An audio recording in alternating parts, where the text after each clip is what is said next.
La caducité de la loi 1901 marque une rupture majeure dans la vie associative béninoise. Désormais, chaque organisation est sommée de se conformer aux nouvelles exigences de gouvernance. Toutes les associations là, ce n'est plus la loi 1901, ils ont pris un arrêté ministériel pour corriger.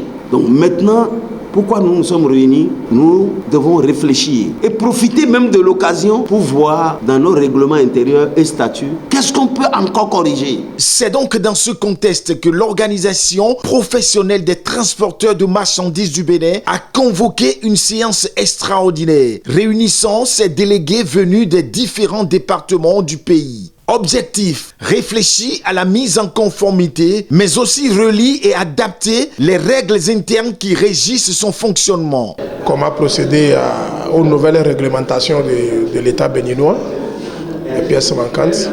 Et avec ces nouvelles réglementations, je pense que tout serait bien statué.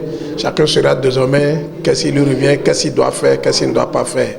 Au-delà d'un simple exercice administratif, cette démarche traduit une volonté de survie et de modernisation. Vous savez que la loi 1901, qui régit les organisations professionnelles et syndicales, cette loi au Bénin a été revue.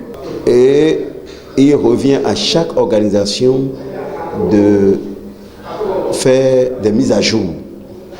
Et c'est ce que l'EPTMB, le bureau exécutif national de l'EPTMB a compris et a organisé cette séance pour faire la mise à jour demandée par le ministère de l'Intérieur de notre cher pays, le Bénin. Nous sortons de cette assemblée générale satisfaits puisque nous avons passé en revue nos tests. Nous avons fait la relecture des tests et nous avons fait des amendements. Et nous avons intégré ces amendements à nos tests conformément à ce qui est demandé et conformément à ce que le monde du transport dit aujourd'hui. Pour les transporteurs de marchandises, se conformer n'est pas seulement une obligation légale. C'est une condition de crédibilité et de pérennité dans un secteur stratégique pour l'économie nationale.